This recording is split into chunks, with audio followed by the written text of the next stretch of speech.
सुस्वागतम दोस्तों। तो hello and I welcome you all in today's video. तो आज हम लोग क्या करने जा रहे हैं? आज हम लोग करने जा रहे हैं आपका करंट अफेयर्स।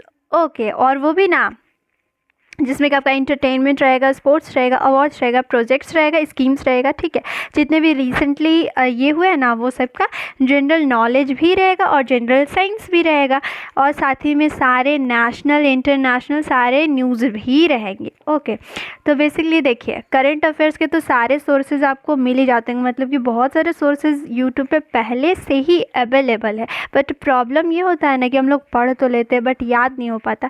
ठीक है, तो इसीलिए मैंने सोचा ना कि क्यों ना रिवीजन के लिए एक ऐसा वीडियो बनाया जाए जिसमें कि बस रिवीजन हो। ठीक है, तो I will just ask you questions and you have to give the answers, मतलब कि और उसके बारे में उसका आंसर भी बताते जाएंगे और फिर याद, मतलब इतना एक्सप्लेन कर देंगे कि वो याद हो जाए। तो बस इसमें मैंने 10 क्वेश्चंस रखे। ओके, और इसमें आपका 1 अक्टूबर से लेकर के 3 अक्टूबर तक के क्वेश्चन होंगे।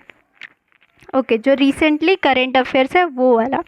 वैसे भी अगर ठीक है, तो अभी आता है आपका thought. At first success seems impossible, then improbable and then inevitable. Okay, be always hopeful. तो इसका मीनिंग क्या है कि सबसे पहले जब हम लोग किसी भी चीज़ को लेकर के मेहनत कर रहे होते, ठीक है, चाहे पढ़ाई या फिर जॉब या फिर करियर किसी में भी, तो सबसे पहले जब हम लोग मेहनत कर रहे होते हैं तो हमें क्या लगता है कि ये तो मेरे से हो ही नहीं पाएगा, दैट इज़ कि इम्पॉसिबल लगता है एट द फर्स्ट स्टेज।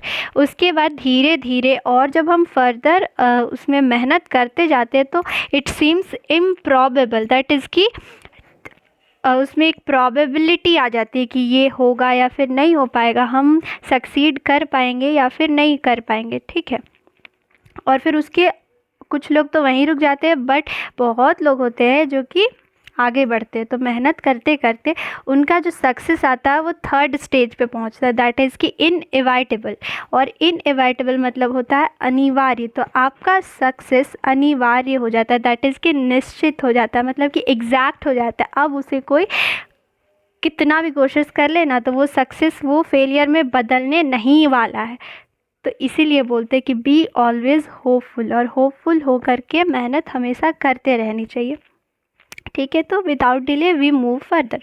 तो फर्स्ट क्वेश्चन आता है, recently in which state Modi ji launched Dharti Aaba जनजातीय ग्राम उत्कर्ष अभियान। तो धरती आबा जनजातीय ग्राम उत्कर्ष अभियान अभी मोदी जी ने किस स्टेट में रिसेंटली लॉन्च किया था? बिहार, महाराष्ट्र, झारखंड या फिर उड़ीसा। तो धरती आबा, अगर नहीं पता तो बता दूं कि धरती आबा हम लोग बिरसा जी को बोलते हैं। ओके, तो यहाँ से आंसर का एक क्लू मिल जाता है कि आपका आंसर क्या होने वाला है, 3rd, दैट इज़ कि झारखंड। झारखंड के हजारीबाग में, अभी धनबाद नहीं होगा, हजारीबाग होगा। ओके, देखिए यहाँ पे पोस्टर पे लिखा हुआ हजारीबाग झारखंड। तो धरती आबा जनजातीय ग्राम उत्कर्ष अभियान ये आपका बेसिकली फोस्टर करता है, मतलब आगे ले जाता है in improvement in socio economic status of rural areas. और इसके लिए जो टोटल आउटले है वो कॉस्ट करता है आपका 79,156 करोड़ रुपीज़। अब नेक्स्ट क्वेश्चन है, who is the current United states of secretary of state whom the Indian foreign minister recently visited. तो भी अगर न्यूज़ देख रहे होंगे तो आपको हाल ही में पता चला होगा कि जो हमारे फॉरेन मिनिस्टर है एस जयशंकर प्रसाद, वो रिसेंटली यूएस गए थे। ठीक है, एस जयशंकर प्रसाद अभी फॉरेन ट्रिप पे थे यूएस को। ठीक है, तो वहाँ पे वो किन से मिलते हैं, किन को विजिट करने जाते हैं? एंटोनी ब्लिंकन या फिर एंटोनी गुतरेस या फिर जो बाइडेन या फिर कमला हैरिस। तो यहाँ पे आपका सही आंसर हो जाएगा Antony Blinken, that is option number 1। देखिए ये है एंटोनी ब्लिंकन और ये हमारे फॉरेन मिनिस्टर। अब देखिए ये क्या था आपका, तो बेसिकली ये आपका बायलैटरल मीटिंग था, मतलब दो कंट्रीज़ के बीच में, जिसमें हमारे इंडिया के तरफ से एस जयशंकर जी और यूएसए के तरफ से आपके एंटोनी ब्लिंकन जी थे। तो इनका जो डिस्कशन था वो था बेसिकली आपका स्पेस में सेमीकंडक्टर को लेकर के, cleanliness, energy, climate changes and this all, ठीक है। और फिर अगर यूएसए की बात करें तो वहाँ का कैपिटल आपका है वॉशिंगटन डीसी, एंड वहाँ पे जो करेंसी चलता है वो होता है यूएस डॉलर्स, ये तो आपको पता ही होगा। अब नेक्स्ट क्वेश्चन आता है, India celebrated dash birth anniversary of Lal Bahadur Shastri जी।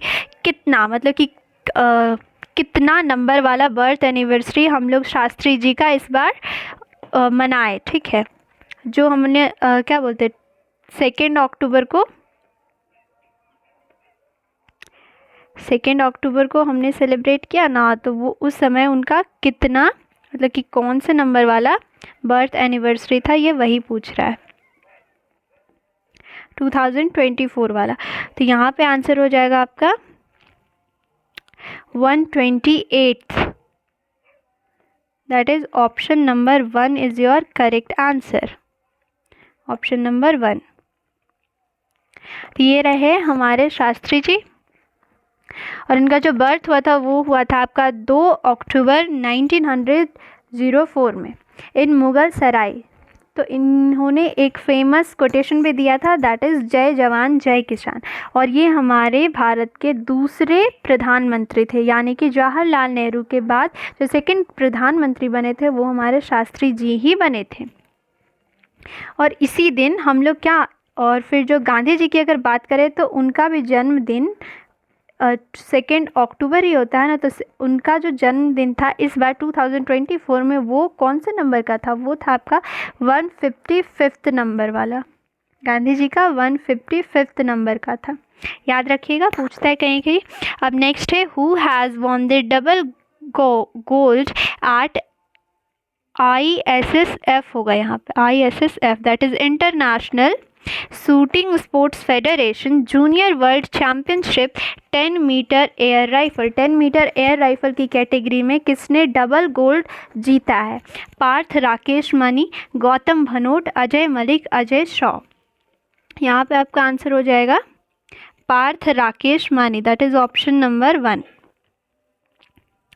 ये है उनका पिक्चर, और इन्होंने डिफीट किया है हुआंग लियानलिन को, जो कि आपके चाइना के थे। तो ये जो आपका कंपटीशन चल रहा है वो आपका 26 सितंबर से स्टार्ट होकर के 7 अक्टूबर तक चलेगा, और ये आपका हो कहाँ पे रहा है, तो पेरू पे। पेरू का जो क्या बोलते कैपिटल है वो लीमा है, लीमा पे हो रहा है। वहीं अगर हम लोग बात करें ISSF की, that is international shooting sports federation की, तो इसका इस्टेब्लिशमेंट हुआ था 1907 में, और इसका हेड क्वार्टर आपको मिल जाएगा म्यूनिक जर्मनी में। वहीं इसके प्रेसिडेंट है लुसियानो रॉसी। अब नेक्स्ट है, who won bronze medal in 50 metre air rifle in international shooting sports federation junior world championship 2024। तो 50 मीटर एयर राइफल में एक ही जन ने ब्रॉन्ज मेडल जीता है, और उसका नाम क्या है, तो उसका है खुशी, दिस वन। और वहीं बात करें इन तीनों की, जो शांभवी क्षीरसागर है, गौतमी भलोट है और अनुष्का ठाकुर है, ठीक है। तो इन तीनों ने मिल करके आपका गोल्ड अपने नाम किया था शूटिंग में ही, 10 मीटर फीमेल वाले कैटेगरी पे। ये रही आपकी खुशी। अब नेक्स्ट देखिए, यहाँ पे अगर हम लोग रैंकिंग की बात करें तो अभी इंडिया जो है वो टॉप नंबर पे है विथ 15 मेडल्स। 15 मेडल इंडिया ने अभी तक जीते हैं, और एकदम टॉप पे। सेकंड में आपका आता है United states, okay, with 10 medals. 10 medal के साथ आपका USA आता है, एंड थर्ड पे आपका इटली आता है। वहीं इंडिया को देखें तो आपका 10 गोल्ड हो गया, 1 सिल्वर हो गया, एंड 4 आपका ब्रॉन्ज हो गया। नेक्स्ट आते हैं, Modi met the counterpart Andrew Holness from which country. तो जो एंड्रयू हॉलनेस अभी मीटिंग हुआ था 2 अक्टूबर को इन न्यू दिल्ली मोदी जी के साथ इनका, तो वो किस देश से थे? वो हैटी के थे, कनाडा के थे, जमाइका के थे या फिर मेक्सिको के थे? तो आंसर हो जाएगा आपका ऑप्शन नंबर 3, दैट इज़ वो एक जमाइकन प्रधानमंत्री थे, वो पीएम थे जमाइका के। अब देखिए वहाँ जो ये आपका न्यू दिल्ली में हुआ था एंड 1 अक्टूबर में हुआ था, सॉरी मैंने 2 अक्टूबर बोल दिया, 1 अक्टूबर में हुआ था। वहाँ पे एमओयूज़ को साइन किया गया दोनों कंट्रीज़ के बीच में ऑन डिफेंस हो गया, हेल्थ हो गया, एग्रीकल्चर एंड मैनी मोर। और वहीं तो देखिए ये है आपके एंड्रयू हॉलनेस प्रधानमंत्री है, और वहाँ के जो किंग है जमाइका के वो चार्ल्स 3 हैं। तो यहाँ जो जमाइका है वहाँ पे अभी भी आपको मोनार्की सिस्टम देखने को मिलेगा। ओके, डेमोक्रेटिक कंट्री नहीं है वो, अभी भी एक मोनार्की कंट्री है।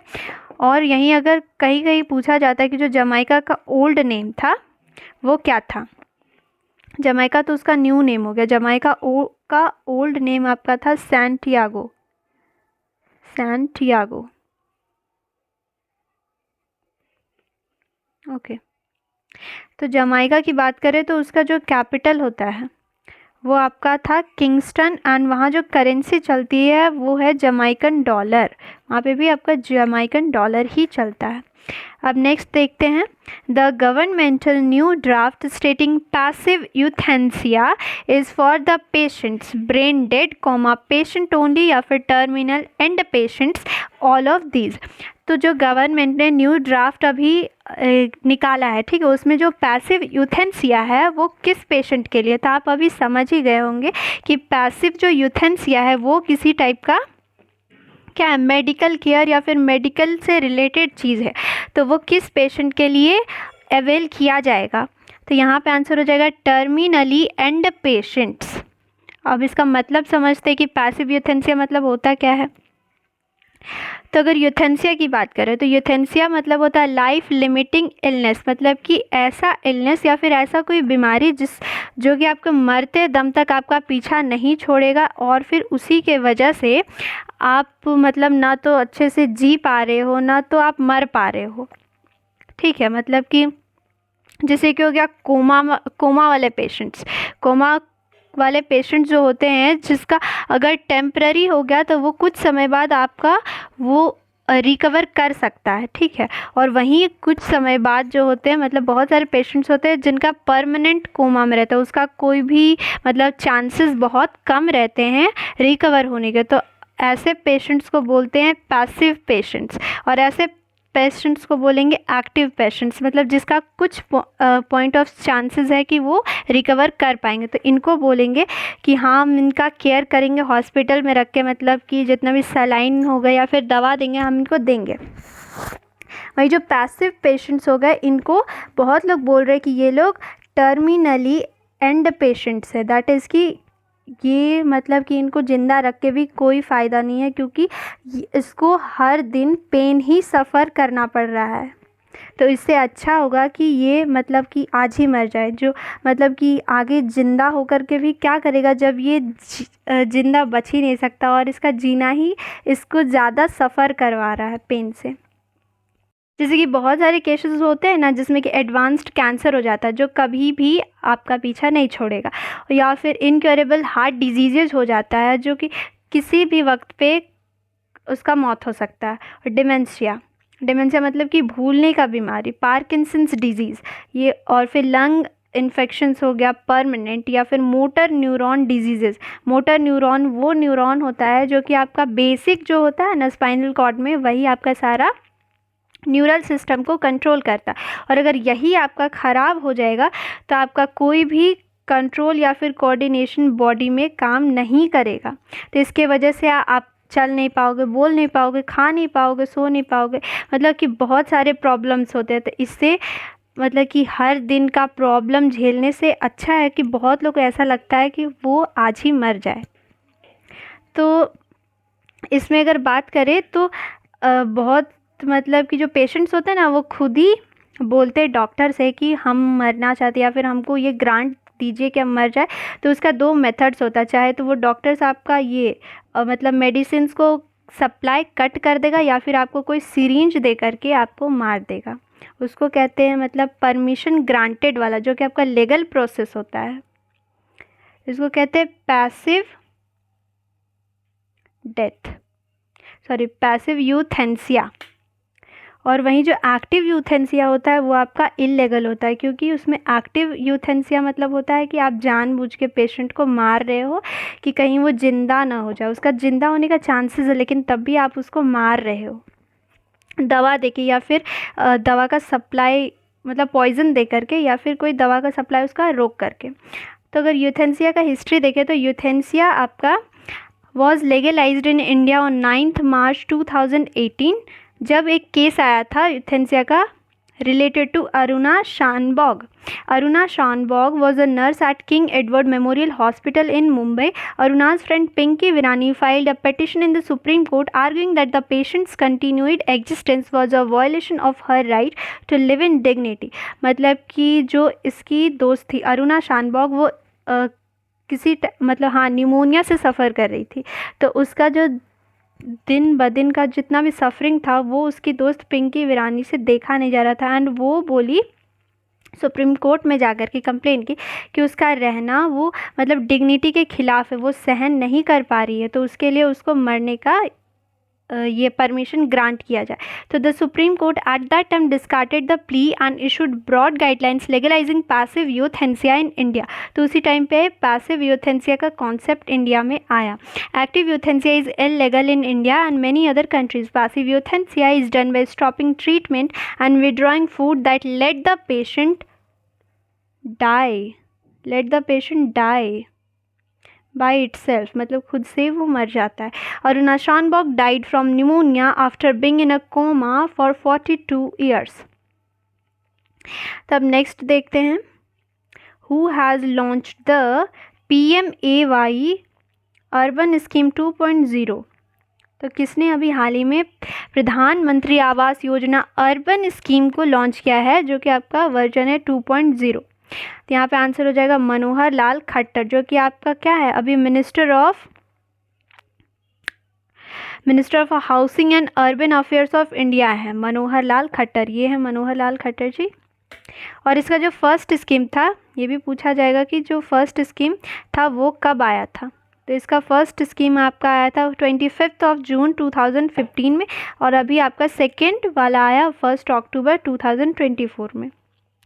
अब ना दूसरा देखें तो उसका क्वेश्चन है विथ विच लैब, LAB होगा, sorry LAB the Indian army had signed it's 8th procurement contract IDEX in New Delhi, that is innovation for defense excellence, innovation for defense excellence। Okay तो ये जो है आपका ये किस lab के साथ उसने कॉन्ट्रैक्ट किया है इंडियन आर्मी ने। क्यून्यू लैब्स हो गया, BDL होगा, या फिर NTRO या फिर DRDO, किसके साथ किया है। तो यहीं पे साफ साफ दिख रहा है आपका कि वो क्यून्यू के साथ करता है, प्रोटेक्टिवली क्वांटम। तो ये आपका क्या कहता है ना, focus is on replacing the algorithm based encryption system. मतलब जैसे कि कोई डाटा होता है या फिर कोई इन्फॉर्मेशन होता है, तो उसको कहीं भी आदान प्रदान करने से पहले उसको इनक्रिप्ट किया जाता है, मतलब कोडिंग किया जाता है। तो जो उसका एल्गोरिदम बेस्ड कोडिंग है ना, उसको रिप्लेस कर दिया जाएगा किससे, with advanced method for cyber security. तो डिजिटली आपका वो रिप्लेस हो जाएगा ताकि उसका जो सिक्योरिटी है वो और बढ़ जाए। तो इसके लिए हम लोग किसके साथ किए हैं, ये इंडियन आर्मी ने साइन किया है क्यून्यू लैब के साथ, ऑप्शन 1 के साथ। अब नेक्स्ट आता है in the evening of 92nd anniversary, sorry the evening नहीं, इन द ईव होगा, मतलब या फिर in the ceremony of 92nd anniversary of Indian air force a car rally Vayu Veer Vijeta rally has been taken place in which state, Jammu Kashmir, Ladakh, Andhra Pradesh और उत्तराखंड, कौन से state में। तो इसका आंसर हो जाएगा आपका लद्दाख। तो जो वायु वीर विजेता रैली है ये आपका हमारे जो डिफेंस मिनिस्टर हैं राजनाथ सिंह, उन्होंने इसको झंडा मतलब फ्लैग दिखाया था। ठीक है। और यह आपका होता है कहाँ से कहाँ तक, 70,000 किलोमीटर लॉन्ग है, ठीक है, जो कि आपका जाता है सियाचिन, दैट इज़ के लद्दाख से होते हुए तवांग तक। तवांग है आपका अरुणाचल प्रदेश में। ऑन 1 अक्टूबर 2024, और इसको किसके साथ किया गया, मारुति सुजुकी के साथ किया गया, ठीक है। इंडियन एयरफोर्स इस्टेब्लिशमेंट, तो देखिए जो इंडियन एयरफोर्स अगर पूछा जाएगा कि इंडियन एयरफोर्स का जो एनिवर्सरी वो आखिर है कब, तो वो है आपका 8 अक्टूबर को, और इसका इस्टेब्लिशमेंट हुआ था 1932 को। तो अब हमारा 10th क्वेश्चंस का जो सीरीज़ था वो ख़त्म होता है। देखिए दवा जो होता है ना वो ड्रॉप में ही अच्छे लगते हैं या फिर टैबलेट्स में ही अच्छे लगते हैं, तो अगर टैबलेट्स की तरह लोगे तो आपको ज़्यादा याद रहेगा ना। और जो नेक्स्ट 10 क्वेश्चंस होगा वो मैं आपको नेक्स्ट वीडियो में रिवाइज करवा दूँगी। तो अभी के लिए thank you so much, bye bye, और मिलते हैं नेक्स्ट वीडियो में सून। तब तक के लिए बाय बाय।